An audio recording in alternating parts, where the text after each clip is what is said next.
প্রতিদিনের মতো আজও ডিএসএমএসে পাশ করে যারা আমার সঙ্গে যুক্ত হয়ে আছো বা আছেন তাদের উদ্দেশ্যেই আমি একটি রোগ নিয়ে আলোচনা করি।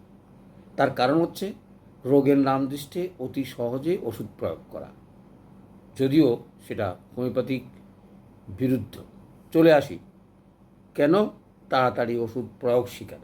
তাহলে চলে আসি, আজকের যেই রোগটি আলোচনা করব সেটাকে বলা হয় স্পাইনাল ফিভার। দেখো, এত রকমের জ্বরের কথা আলোচনা করেছি, আবার এটা আলাদাভাবে কেন বলা হলো এবং আলাদা তার বৈশিষ্ট্যটা কী সেটাই বুঝে আমাদেরকে ওষুধগুলো প্রয়োগ করতে হয়। তাহলে নাম দৃষ্টে যদি আমি প্রয়োগ করি, দেখো আমাদের এদুগুলো রোগের আজকে 24 নম্বর রোগ নিয়ে আলোচনা করছি। প্রায় রোগের ওষুধ অ্যাকোনাইট, বেলেনোনা, ব্রায়োনিয়া, রাস্টক্স, আর্সেনিক অথবা আরও অন্য কোনো ওষুধ আমরা ফেল করলে প্রয়োগ করার চেষ্টা করি। তাহলে এটাও ঠিক সেরকম একটা জ্বর, অর্থাৎ অন্যান্য জ্বরের থেকে আলাদা। এইভাবে আলাদা করে বৈশিষ্ট্য বর্ণনা করে আমাদের সেবা দেওয়া উচিত। খালি নাম শিখলাম, জানলাম বা 4-5টা ওষুধের ভিতরে প্রথমে প্রয়োগ করলাম, ভালো হয়ে গেলো, সেটা হচ্ছে অন্য কথা। কিন্তু স্পাইনাল জ্বর চিনার উপায়টা কী? তাহলে এটাকে কি বললাম? মেরুমজ্জার জ্বর, অর্থাৎ মেরুদণ্ডের স্পাইনাল কর্ডে অথবা মজ্জাতে যদি তার আবরণের পর্দা অথবা ভিতরে যদি কোনো রকমের ট্রাভেলস হয়, যে কোনো কারণেই ইনফেকশনের কারণে হতে পারে, অন্যান্য রোগের কারণে হতে পারে, অথবা সেখানে কোনো রক্তক্ষরণের জন্য কারণে হতে পারে। এই সব কারণে যদি সেই জ্বরটা হয়, তাহলে আমরা ধরেই নেব এটা মেরুমজ্জার অথবা জ্বর, স্পাইনাল ফিভার। পার্থক্যটা কি? এই পার্থক্য একটু বলেই আমি চেষ্টা করব কিছু লক্ষণ বলার। চলে আসে তাইলে পার্থক্য বোঝার উপায় হচ্ছে, দেখো জ্বরের প্রায় সিমটম বা লক্ষণ একই রকম, কিন্তু কয়েকটা স্পেশাল পার্থক্য থাকে। যেমন ধরো, মেরুমজ্জার জ্বরের মাথা ব্যথা অনিবার্য, এবং মাথা ব্যথা যে খালি মাথা ব্যথা সে কথা বলবো না, প্রচণ্ড মাথা ব্যথা, মাথা তুলতে পারে না, বমি বমি ভাব এবং মাথার যন্ত্রণা, অস্থির হয়ে পড়ে, এবং সেই অস্থিরতার কারণেই পিঠে অথবা অন্য কোনো জায়গায় পক্ষাঘাত দেখা দেয়, অর্থাৎ স্পর্শকাতরতা অথবা প্রচণ্ড ব্যথার জন্য, মেরুদণ্ডের কাছাকাছি ব্যথার জন্য সেটা হতে পারে। আর তো আছেই যেটা বললাম, ইনফেকশনজনিত কারণে, অর্থাৎ মাথা ব্যথা যদি প্রচণ্ড থাকে এবং কম্পালশন যদি থাকে, অথবা উল্টাপাল্টা যদি কথা বকে, অথবা আমরা যেটা প্রলাপ বলি, এ সকল থাকলেই আমরা বুঝেই নেব এটা মেরুদণ্ডর জ্বর। তাহলে আমাদের আর কোনো অসুবিধা নাই। ওষুধও আমাদের বাক্স থেকে 3-4টা ওষুধ প্রথম বর্ষের জন্য আমি প্রয়োগ করার কথা বলবো। সেগুলোর মধ্যে 1 নম্বর যদি বলি, এখন একটু আছেই, তারপরে আমি বলবো বেলেডোনা। এই যে হোমিওপ্যাথিকের কতকগুলো ওষুধ অনায়াসে ব্যবহার করা যায় জ্বরের উপরে, সেই ওষুধগুলোর ভিতরেই অ্যাকোনাইট, বেলেডোনা এবং ব্রায়োনিয়া 1 নম্বরে আছে। সুতরাং আমরা এই সকল ওষুধ দিয়ে আমরা সেবা দিতে পারি, অথবা ভালো হয়ে যেতে পারে। যদি ভালো না হয়, তাহলেই আমার যেই লক্ষণ এবং যে কিছুর উপরে নির্ভরশীল, সেটা হচ্ছে পরের স্টেপ। আমরা প্রথম বর্ষে পড়ি, এত রকম স্টেপ ভেবে আমরা পারবো না, সেই কারণে আমরা এই ওষুধগুলোর ভিতরেই চেষ্টা করব। তাহলে কি বললাম? যেই লক্ষণগুলোর কথা বললাম, যেমন মাথা এমন ধরে মাথা তুলতে পারে না, এবং ভুল বকে এবং দাঁত কাটে, আর কি ঘুম হয় না, অস্থিরতা, পেটের ট্রাবলস থাকতে পারে, কোষ্ঠকাঠিন্য, এবং মাথা তুলে কোনো জিনিসে খাওয়া দাওয়া করারও তার কোনো ইচ্ছা বা কোনো প্রয়োজনও মনে করে না, অর্থাৎ ব্যথার কারণে। তাহলে চলে আসি, বুঝলাম ওষুধটাও আমরা আমাদের বাক্স থেকে ওষুধ দেওয়ার চেষ্টা করব। কিন্তু আমরা যারা ফোর্থ ইয়ার বা যারা হোমিওপ্যাথিক ডাক্তারি করি, আমরা যদি এসব ওষুধে ফেল হই, এসব ওষুধ কিন্তু যদি কাজ করে ঘনমাত্রা দিয়ে 1 দিনেই 2 দিনেই তুমি বুঝতে পারবে জ্বর কোনো রকমের 2 দিন না। আমি 2 দিনের কথা বলছি, 1 দিনেই জ্বর কমে। 2 দিন তাও বলছি, তোমাদের হয়তো ভুল ত্রুটির কারণে 1 দিন বা 2 দিন লাগতে পারে।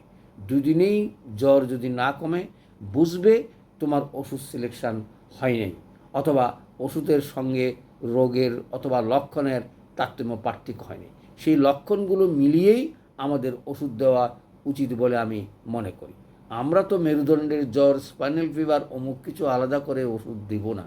আমরা লক্ষণ তৈরি করেই, অর্থাৎ লক্ষণগুলো বের করে কেস টেকিং নিয়েই ওষুধ দেওয়ার চেষ্টা করব। আমার প্রিয় শিক্ষার্থীরা, যারা হোমিওপ্যাথিক করতে চাও, হোমিওপ্যাথিকের দর্শন যদি বুঝতে পারো, তাহলেই দেখবা সকল রোগ তোমার হাতে চিকিৎসা হবে। চিকিৎসা না হওয়ার কারণ নাই। আমার হাতে হলে তোমার হাতে হবে। একটু মেধা, একটু প্রয়োগের তারতম্য। চলে আসি সেই ওষুধগুলো কী কী হতে পারে এবং কিভাবে হলে কিভাবে আমরা প্রয়োগ করব। মাত্রা এবং ওষুধ, সে 50 পদ্ধতি ছাড়া আর কোনো ওষুধ নিয়ে আমার সঙ্গে আলোচনা করলে আমি কোনো উত্তর দিতে পারবো না, অথবা আমি জানি না। সুতরাং তোমরা 50 প্রয়োগ করো, নিজেরা দেখো। আমি যেটুকু দেখেছি তোমাদের সঙ্গে শেয়ার করছি। তোমরাও আগামী দিনের প্রজন্মের কাছে নতুন নতুন তথ্য কথা নিয়ে আসবে, প্রয়োগের কথা দেখবে, শিখবে, বলবে, বই লিখবে। নতুন যুগের নতুন কিছু, অনেক কিছু করার আছে। এখানেও কোনো কাজ নাই যে তোমাদের হাত নাই। যেমন ধরো ম্যাটেরিয়া মেডিকা থেকে শুরু করে সকল কিছু নতুনভাবে লেখার আহ্বান জানাচ্ছি। তোমাদের যারা হোমিওপ্যাথি ডাক্তারি দীর্ঘদিন থেকে করে আসছেন, তারা আশা করব শততমে বাদ দিয়ে 50 পদ্ধতি ধরেই শুরু করো। তাহলেই নতুন যুগের নতুন সৈনিক হয়ে আমরা আমরা নতুন যুগের আরম্ভ করতে পারি। চলে আসি তাহলে রোগগুলো, ওষুধগুলো কী কী। প্রথমে যদি বলি সিকিউটা, অর্থাৎ ওই যে বললাম, অর্থাৎ আমরা যেটা তর্কা বলি, অথবা যেটা যেটা শরীর অনেক সময় বাঁকা হয়ে যায়, সেই মৃগী রোগের মতন অবস্থা হয়, এবং তখনই আমরা সিকিউটের কথা চিন্তা করতে পারি, সিমাসিফিউগের কথা চিন্তা করতে পারি। স্নায়ুতন্ত্রের উপরে, স্নায়ু নার্ভের উপরে এই ধরনের ওষুধ, লক্ষণগুলো মনে রেখে ওষুধটা প্রয়োগ করার চেষ্টা করবে। তারপর কি হতে পারে, ভ্যারেট্রাম ভেরিডি। দেখো, এই ওষুধগুলোর এক একটা ওষুধের এক একটা লক্ষণ বলা আছে। সেই লক্ষণ দৃষ্টি ওষুধগুলো প্রয়োগ করার চেষ্টা করবে। ওপিয়ামও আমরা জানি লক্ষণটা কী, অর্থাৎ মরার মতন পড়ে থাকে, কোনো শোধবোধ নাই, ডাকলেও উত্তর দেয় না, নাক ডাকে। আর ব্যথা তো, যেহেতু এটা স্পাইনাল জ্বর, ব্যথা তো থাকবেই, কিন্তু অসাড় হয়ে পড়ে থাকে, তার যেন কোনো সেন্স থাকে না। সেরকম কেস যদি আমরা বুঝি, ব্যথার সঙ্গে তার অসারতা অথবা অসারতা, অথবা আমরা যদি ঘুমের ঘোরে থাকে, তন্দ্রাভাব থাকে, তাহলে আমরা ওপিয়াম প্রয়োগ করতে পারি। আর হাইড্রোসাইনিক অ্যাসিড, এই কয়েকটা ওষুধ, দেখো তোমরা ম্যাটেরিয়া মেডিকা খুললে বা প্র্যাকটিস অফ মেডিসিন খুললেই একটা রোগের লগে 10-12-20টা ওষুধের নাম বলা থাকে। তুমি তোমার লক্ষণ মতে যেটাই আসে, কারো কথা শুনে এই ওষুধের কাজ বেশি পেয়েছি, এই ওষুধের কাজ কম, এই ওষুধ জ্বরের জন্য ভালো, এই ধরনের যারা কথা বলে, তারা বুঝবো হোমিওপ্যাথিকের দর্শন হইতেই পারে। একটা ওষুধ এক একজনের কাছে কাজ এক এক রকম করে। তার অর্থ তুমি যেটা নির্বাচন করবা সেটাই সত্য। কারো কথা নির্বাচনের কর্ণপাতও করবে না। নিজে লক্ষণ নেবে, নিজে ওষুধ দেবে, নিজে প্রয়োগ করবে।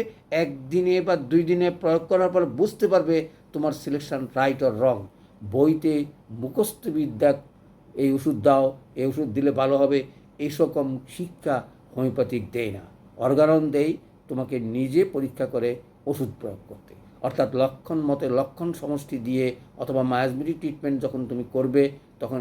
কারণ এই স্পাইনাল ফিভার এটা অ্যাকুইট রোগ মানেই তাড়াতাড়ি ভালো হওয়ার কথা। কারণ আমাদের ওষুধটা যদি সিলেকশন হয়, তাহলে জ্বরও তাড়াতাড়ি চলে যাবে। তাহলে চলে আসি, আর 2টা ওষুধের নাম বলে আমি আলোচনা শেষ করব। একটা হচ্ছে ক্রোটেলাস, এটা যেটা সর্পবিষ থেকে তৈরি। দেখো, ওষুধগুলো তোমরা শিখবে, জানবে। আমি এত ওষুধের আমার প্রয়োজন হয়নি, হইতেই পারে আমার কাছে হয়তো জটিল রোগী চিকিৎসা করতে পারে নাই, আমাদের কাছে তো কেউ বিশ্বাস করে না, আসবে না। আমি কত রোগী ডেকে ডেকে আনিয়ে আমি আমি আমি ভালো করেছি। তার তো তোমরাও চেষ্টা করবে, রোগী পাবে, ওষুধ দেবে, এলোপ্যাথিক খান বা অন্য কিছু খান, আমার কোনো আপত্তি নেই। আমারটা খালি পেটে আর ওটা ভরা পেটে। তাইলে তুমি বুঝতে পারবে হোমিওপ্যাথি কত সুন্দরভাবে কাজ করে। এই যে কঠিন থেকে কঠিনতর রোগগুলো যদি জ্বরের ভালো না হয় একদিনে, তাহলেই বা 2 দিনে, আর লক্ষণ যদি পাও, তাহলে ক্রোটেলাস তুমি অনায়াসেই প্রয়োগ করতে পারো। তারপরে ডোজটা হেলিকোনাস, অর্থাৎ যেগুলো সচরাচর আমাদের আমাদের তর্কা বা মৃগী রোগের উপরে ব্যবহার করা হয়, যেমন ধরো সব ওষুধেই আসতে পারে যদি তার সেরকম কোনো লক্ষণ থাকে। আর জটিলতে জটিল হইলেই একটা ওষুধের কথা মনে রাখবে, সেটা হচ্ছে ক্রোটেলাস। আর আমাদের তো কমন একটা ওষুধ আছে, আমরা ভালো না হলে বা জ্বর ধরতে না পারলে অথবা জীবাণুঘটিত রোগ হলে কি সুন্দর আর্সেনিকে কাজ করে। আমার মনে হয় আমি এ পর্যন্ত যত রকমের জ্বরের চিকিৎসা করেছি, আর্সেনিক আমি ফেল করে নেই। এই অ্যাকোনাইট ব্রাইনিয়া বেলোডোনা ফেল করলেই 2-1 মাত্রা দিয়ে বা 3 মাত্রা দিয়ে যদি ফেল করে, পরের দিনই আর্সেনিক মেরেছে। অর্থাৎ দিনে 4 বার করে জ্বর যদি বেশি থাকে, আর নইলে দিনে 2 বার, 7টা 10টা 7টা 10টা, অর্থাৎ সকাল 7টা। তোমরা এগুলো বলার কারণ হচ্ছে আমরা যেন চিকিৎসা করে মূল চিকিৎসা করতে পারি। দেখো, একুইট রোগ ভালো করা অনেকটা সহজ, কিন্তু ক্রনিক ডিজিজ ভালো করা অনেকটা কঠিন। সেই কারণে বলবো, তোমরা কোনো ভয় পাওয়ার কোনো কারণ নাই, ওষুধ প্রয়োগ করো, ওষুধের কোনো ক্ষতি নাই M1 M2 M3-তে। আর অনেকেই বলে যে মাত্রা অমুক, কিচ্ছুর দরকার নেই। তরুণ রোগে ঘনমাত্রা দিনে 3 বার, মিনিমাম 4 বার থেকে তুমি শুরু করতে পারো। 3 বার, 4 বার, 5 বার, তোমার অবস্থা ভেদে, রোগীর অবস্থা ভেদে এগুলো ঠিক করতে হবে তোমাকে। সেজন্যই প্রথম বর্ষ থেকে প্রয়োগ করার কথা বলতেছি, কারণ না হলে তুমি বুঝতে পারবে না মাত্রা জ্ঞান এক একজনের শরীরে এক এক রকম। এখানে কোনো নির্দিষ্ট করে দিয়ে নির্দিষ্ট কোনো সিস্টেম করে দিলে তাহলে সেবা করা যাবে না বা চিকিৎসা করা যাবে না। তাহলে মেরুদণ্ডর জ্বর নিয়ে আর কোনো আলোচনা করার প্রয়োজন আছে বলে আমি মনে করি না। আমি আলোচনা শেষ করার আগে একটা অনুরোধ জানাচ্ছি, doctor Shankar sir YouTube subscribe করে সঙ্গে থাকার চেষ্টা করবেন। সবাইকে ধন্যবাদ।